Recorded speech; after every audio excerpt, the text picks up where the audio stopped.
que nos permita una guía dentro de esa investigación que se va a contextualizar. De esa manera, establecemos los siguientes elementos con algunas definiciones de autores connotados y de investigadores para que tengamos una, un concepto más coherente con lo que estamos tratando de desarrollar. En el año 80, Patton establece, según su concepción, que un paradigma no es más que una guía que nos permite establecer una vinculación válida, razonable, pero sobre todo que tenga los elementos característicos para poder legitimizarla. De tal manera que este proceso paradigmático va a, a convertirse o a realizar una evolución que podríamos nosotros hacer un parangón con anteojos o gafas, mediante las cuales quien realiza la investigación tenga esa oportunidad de establecer realmente cuál es la situación desde una perspectiva que le permita ser cuál es la realidad. Estableciendo esa perspectiva, nos podemos involucrar en el desarrollo y en el inicio de darle forma a ese proceso investigativo. Buenas noches, licenciado Osman, bienvenido al curso. Gracias, doctor.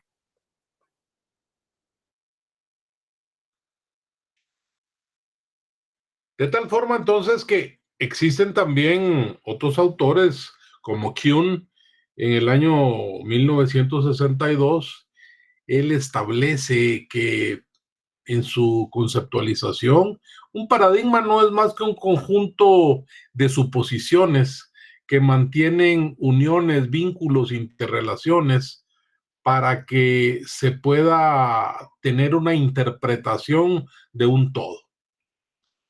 Es por ello que un paradigma se constituye en una base, en una guía para los investigadores en cada una de las diversas disciplinas y en el abordaje de las diferentes problemáticas que pretendemos tratar, estudiar, y con ello lo que vamos a lograr es establecer marcos referenciales para que nos permitan, en primer término, salir de la duda y que nos aclaren esas preguntas que aún no les hemos podido encontrar una respuesta adecuada a través de la nosología o de la epistemología, que como ya es de su amplio conocimiento, se constituyen en ramas filosóficas y del conocimiento científico. Para Medina, en el año 2011, o perdón, 2001, con ese proceso de aprendizaje, de comprensión, de establecer realmente cuál es la realidad, vinculándose o retrospectivamente desde la época de los griegos, se considera que existen dos interpretaciones para tal efecto, fundamentándose en una perspectiva espiritual y en una perspectiva puramente física. ese dualismo mente-cuerpo que también se considera como teoría filosófica, en el cual el cuerpo y la mente se consideran como sustancias distintas, pero que se encuentran dentro de un mismo cuerpo. De esa manera se continúa en ese proceso de filosofar lo eterno, lo infinito, que se constituyen en posturas interpretativas desde la óptica de cada uno de los autores, estableciendo de igual manera que la naturaleza humana, a través de esta concepción, genera influencias dentro de la investigación científica, y con ello, en algunas ocasiones o en muchas ocasiones, existen procesos dicotómicos a través de la metodología cualitativa o cuantitativa. Según Lincoln y Guba, en el año 94, consideran que existen o deben existir al menos 4 diferentes paradigmas para que tengamos nosotros un fundamento de la diversidad de procesos investigativos. Estos son el positivismo, el pospositivismo, la teoría crítica y el constructivismo.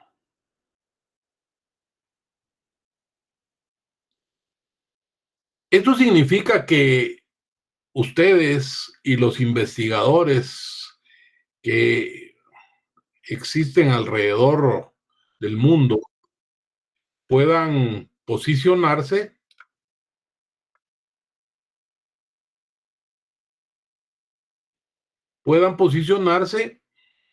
y con ello lograr la respuesta de las interrogantes.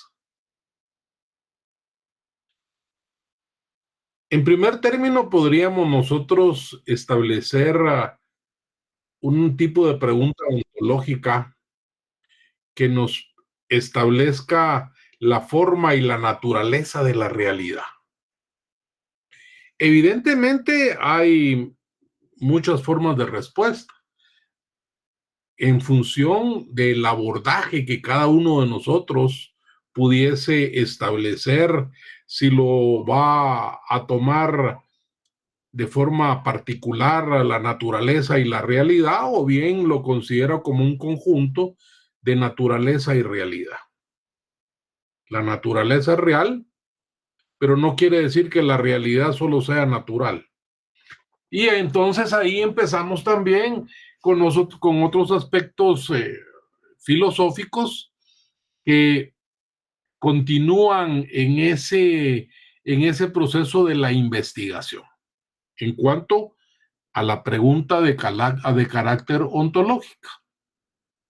Sin embargo, si nosotros planteamos interrogantes de tipo epistemológico, podríamos establecer de qué manera la naturaleza tiene algún vínculo, alguna relación entre el conocedor o el posible conocedor o todo aquello que puede ser conocido.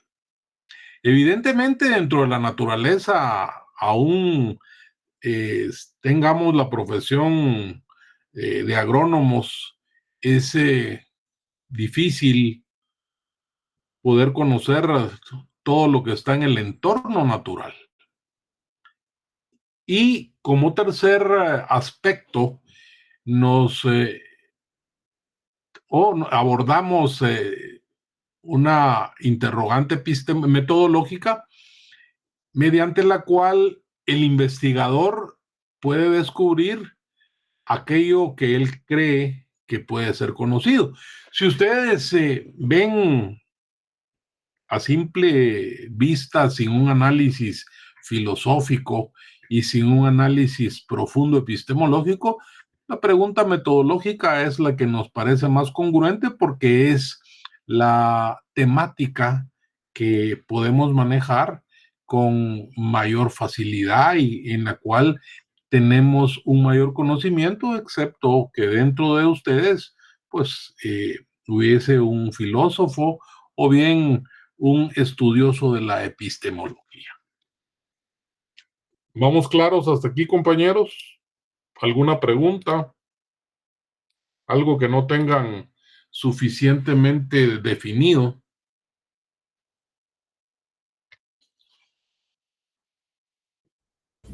Por mi parte está muy claro. Muchas gracias, licenciada Mónica. ¿Alguien más, compañero? Estamos bien, licenciado. A usted, muchas gracias. Continuamos entonces, estimado maestrando.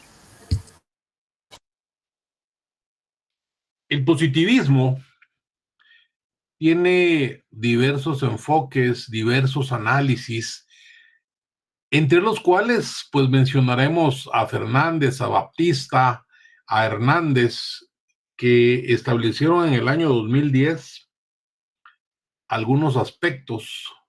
Sin embargo, no podemos soslayar mencionar a Augusto Comte, quien le dio vida al positivismo cuando en el año 1849 publica su obra El espíritu positivo, que era un discurso en el cual estableció esa generación del paradigma positivista dentro de los procesos investigativos.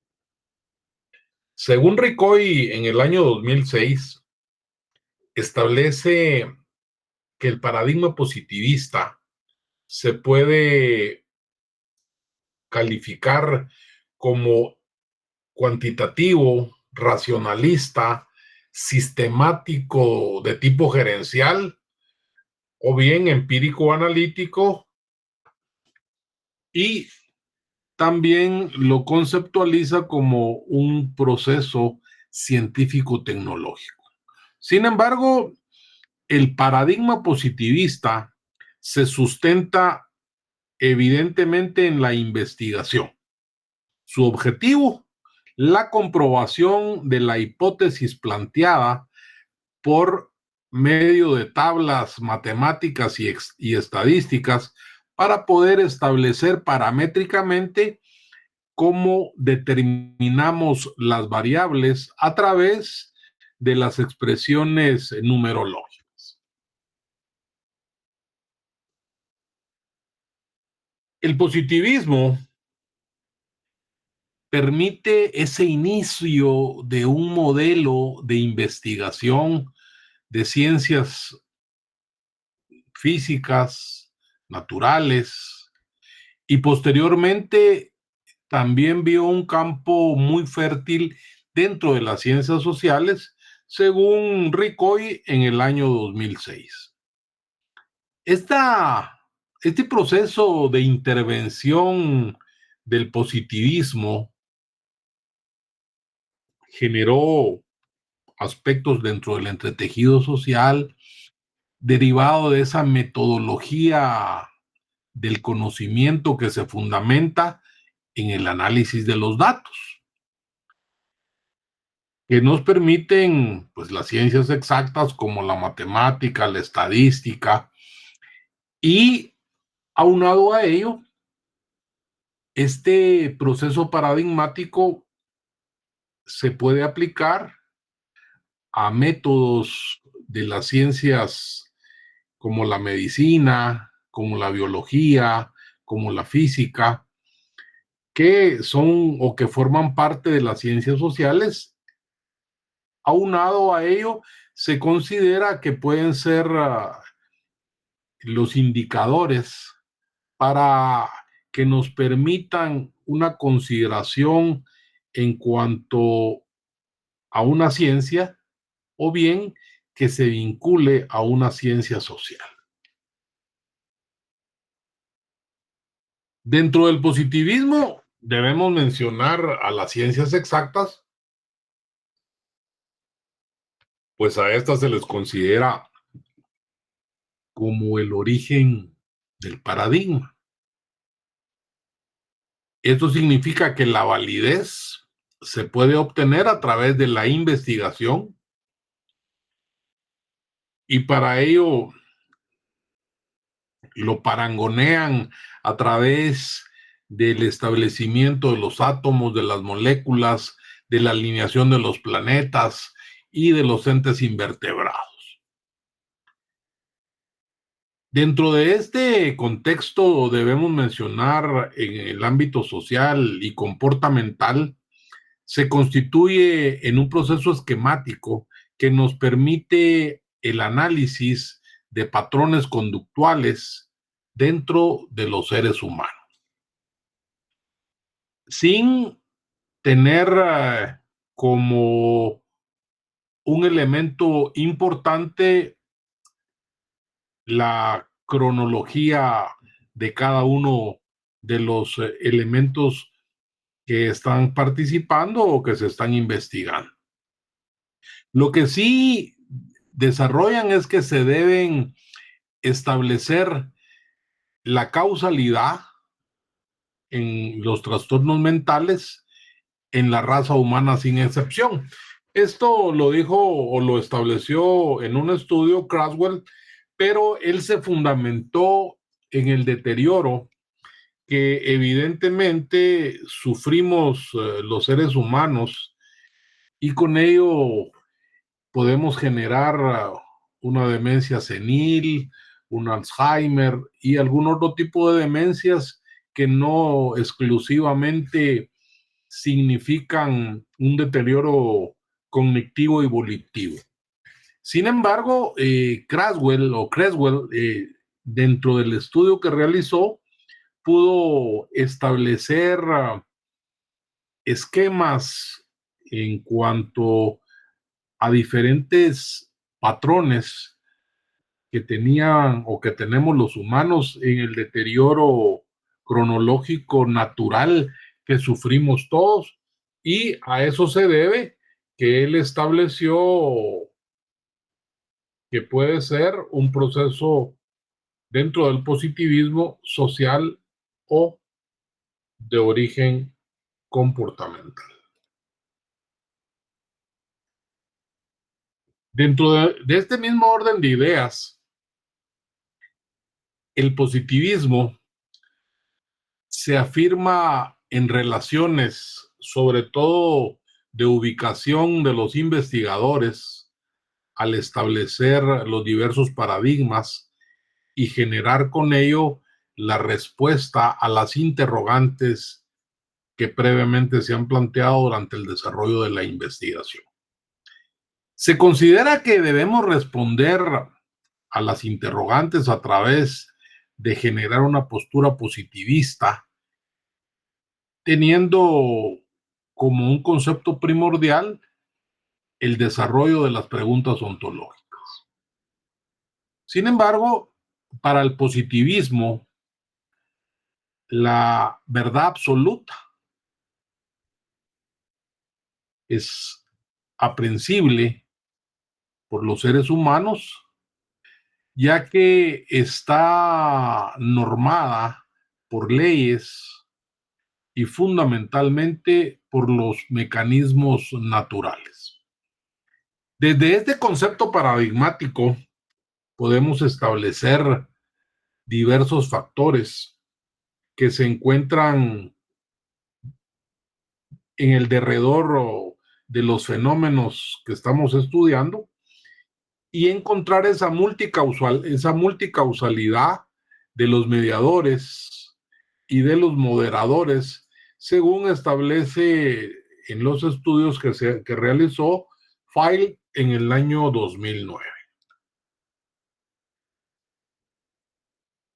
Es importante también dentro del positivismo establecer un segundo término, que como vimos en las diapositivas precedentes, se debe responder a esa pregunta epistemológica que se vincula con el que conoce, con el que puede ser conocido.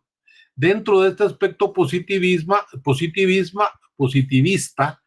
no podemos olvidar que hay objetivismo, dualismo, y es ahí en donde el investigador y sobre todo el objeto causal del estudio deben de ser totalmente independientes. Dentro de este enfoque debemos pretender generar algún tipo de control dentro del investigador y el objeto que se está estudiando, pues en contrario lograríamos establecer sesgos dentro de esa investigación, ya que los hallazgos que se fundamentan en los paradigmas se consideran no solamente reales, sino generalizados a la población blanco que se está estudiando, según lo estableció Lincoln Liguba en el año 2002. La tercera pregunta, que se constituye como la pregunta metodológica dentro del positivismo, se establecen algunas respuestas a estas interrogantes y lo importante en esta respuesta a la pregunta metodológica lo establece la dimensión del fenómeno sujeto de estudio. Dentro de esta perspectiva, debemos considerar como válidos los métodos experimentales a través de los cuales existe una manipulación, sea intencional o casual, de las variables, sobre todo de la independiente que se puede desarrollar en los distintos niveles que se genera la investigación. La verificación de la hipótesis se fundamenta en la utilización metodológica de tablas estadísticas, aritméticas, que sean no solo descriptivas, sino que se puedan desarrollar procesos inferenciales como la TED-Student, que es, y las medidas de tendencia central, media, mediana, moda, la regresión lineal y los análisis factoriales. Esto según la conceptualización de Field en el año 2009. ¿Vamos claros hasta ahí, maestrandos? ¿Preguntas? ¿Dudas? ¿Comentarios? Yo creo que está muy claro, Magister. Muy bien, licenciada, muchas gracias. ¿Alguien más? Ahí estamos. César. Muchas gracias, doctor. Simplemente agregar, o según lo entiendo yo, básicamente el positivismo se basa en entender los hechos de una forma observable y medibles. ¿Es correcto? Es para entenderlo yo un poquito mejor. Simplemente eso. Gracias, doctor. Muy amable. Gracias. La orden. Muy bien, entonces estamos en los aspectos mediante los cuales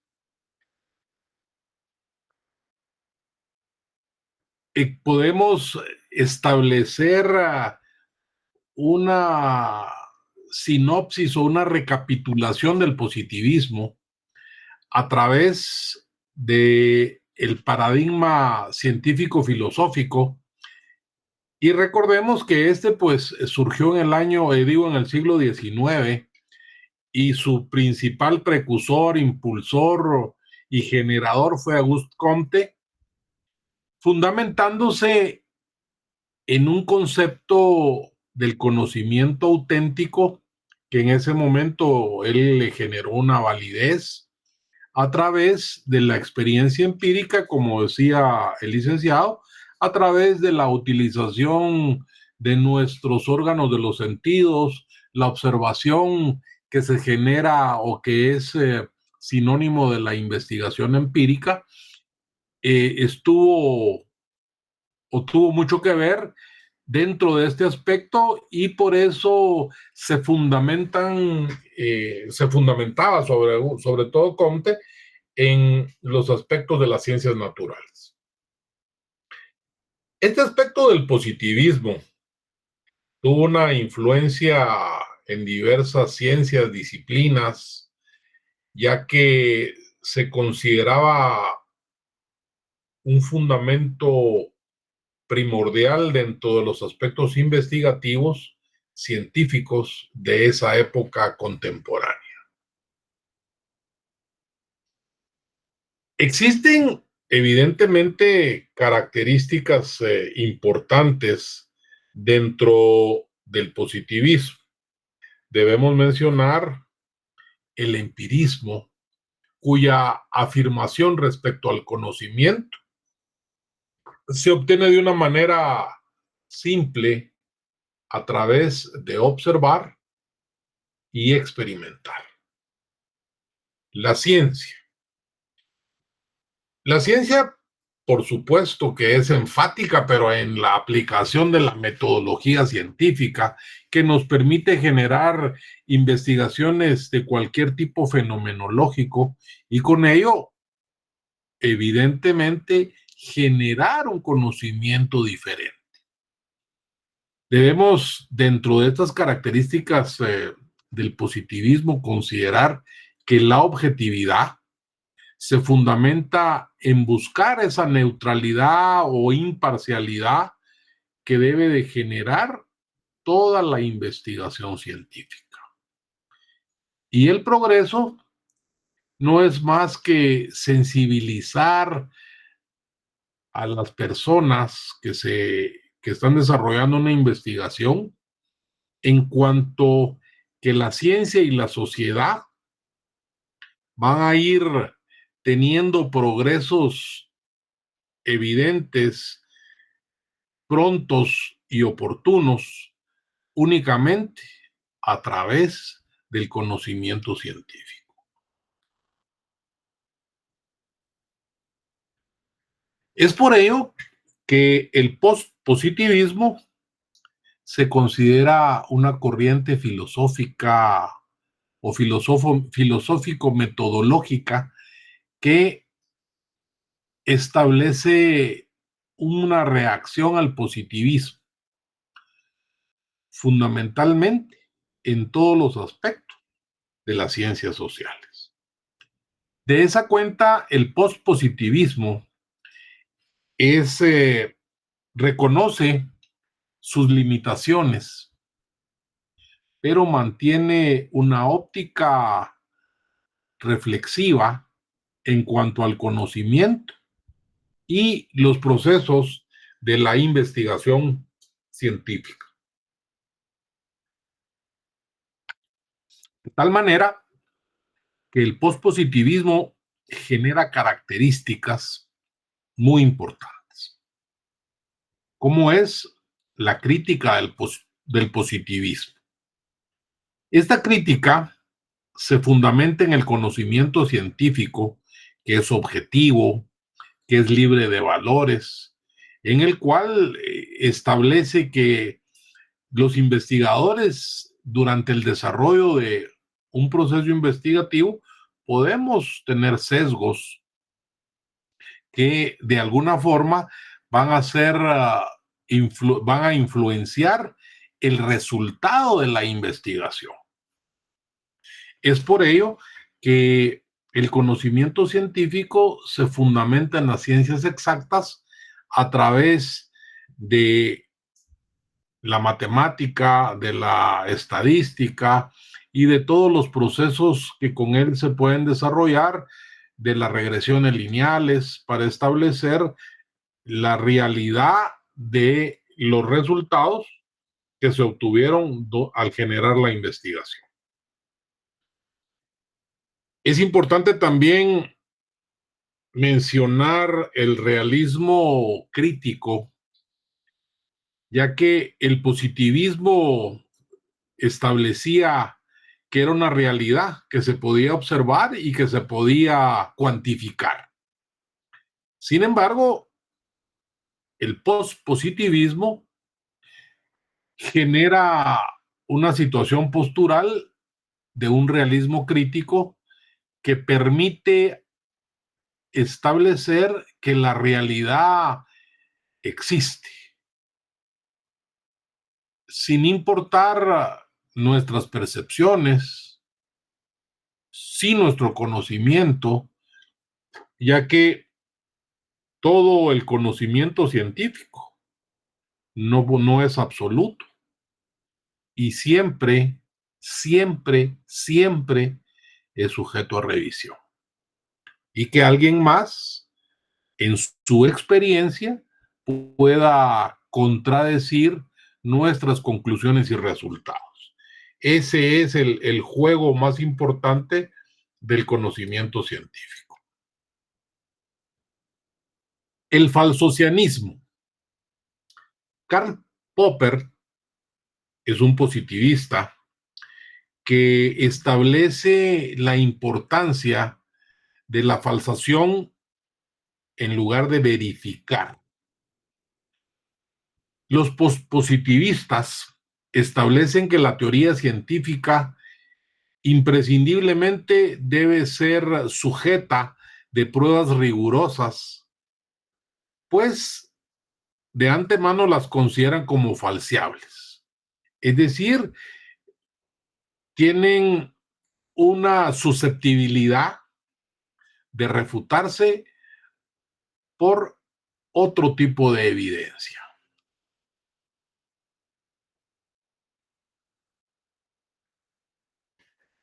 Siguiendo en ese mismo orden del postpositivismo, establecemos los métodos mixtos.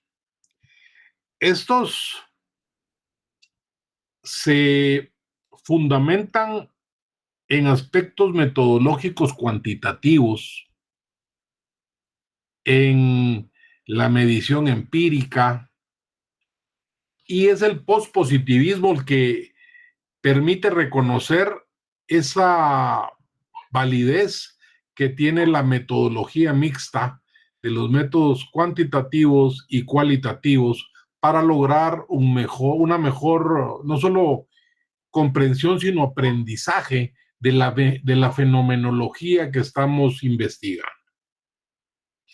Existe ese reconocimiento de la complejidad en el cual el pospositivismo reconoce inicialmente la realidad de nuestro contexto social, que es multifacética, que es compleja.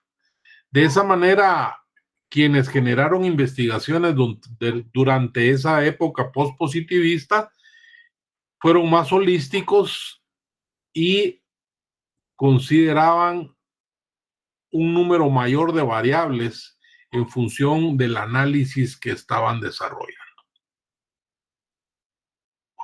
El pospositivismo dentro de la ciencia social permitió una mayor apertura hacia los diversos enfoques de tipo metodológico que pudieran o que pudiesen haber sido en su mayoría reflexivos.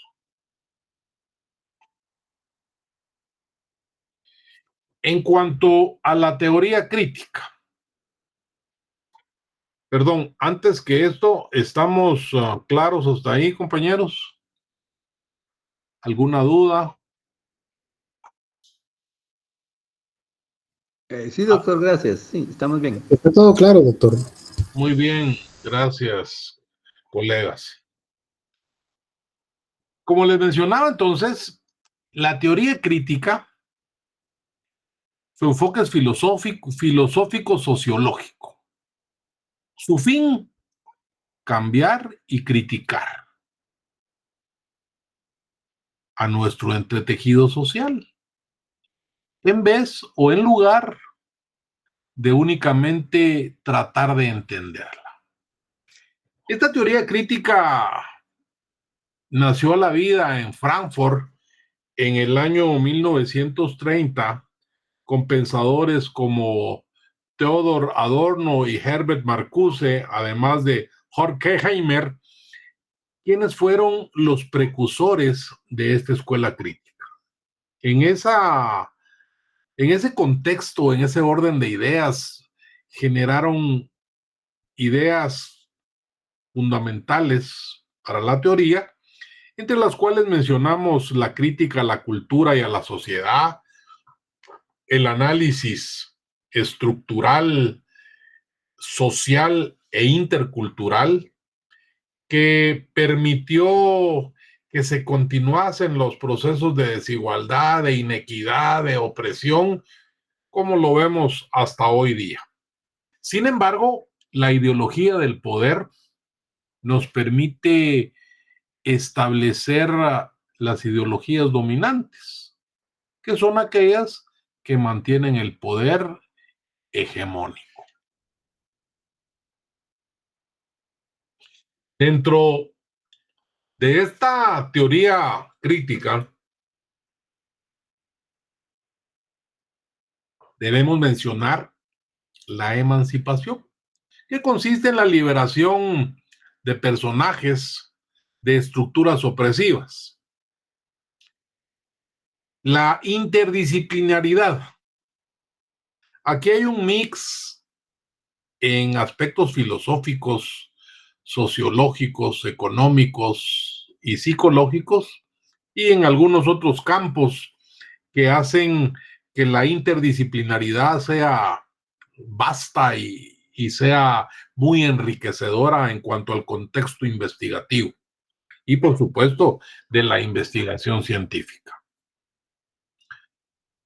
Como una sinopsis, podemos establecer entonces que la teoría crítica se constituye en una herramienta que nos permite cuestionar y tratar de transformar ese entretejido social, teniendo como finalidad la búsqueda de la justicia, la equidad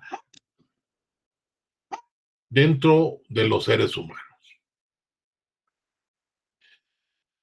En cuanto a la teoría constructivista,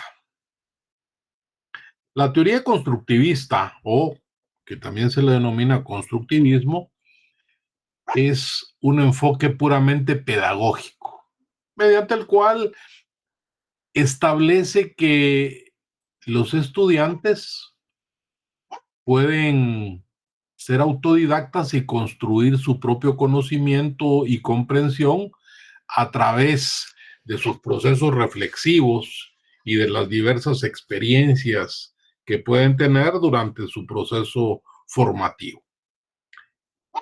Y con ello nos permite recibir la información de una forma pasiva, ya que los estudiantes son o aparentemente son evaluados como participantes activos dentro de ese proceso de enseñanza-aprendizaje.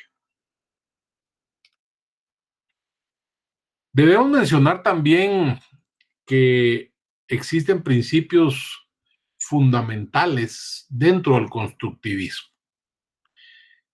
el cual se vincula no solamente con educadores y formadores, sino también con psicólogos como Piaget, como Jérôme Brunner, como Lev Vygotsky, que en su periodo de vigencia fueron grandes pensadores sobre este enfoque constructivista, estableciendo 4 elementos que se consideran como claves dentro de esta teoría constructivista, tales como el aprendizaje activo, en el cual, pues para nadie es un secreto que para lograr un aprendizaje adecuado, como estudiante nos tenemos que involucrar a los procesos de aprendizaje de una forma activa, agresiva, para que ese bagaje de conocimiento que flota en el ambiente lo podamos absorber. La construcción del conocimiento. Se considera que nosotros como estudiantes debemos construir conocimientos diferentes, nuevos, fundamentándolo en nuestras experiencias previas. De tal manera que debe también existir el abordaje de la colaboración en cuanto al aprendizaje como una consideración de una actividad social y colaborativa. Dentro de esa contextualización se establece, o la teoría constructivista establece, que el aprendizaje es efectivo cuando hay elementos relevantes y significativos.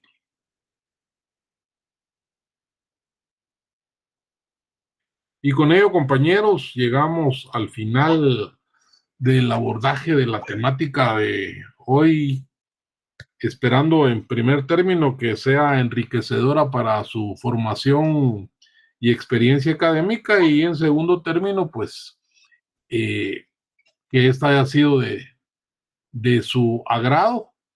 Y pues tenemos el momento para, si existen preguntas, dudas, comentarios, las podamos generar y resolverlas.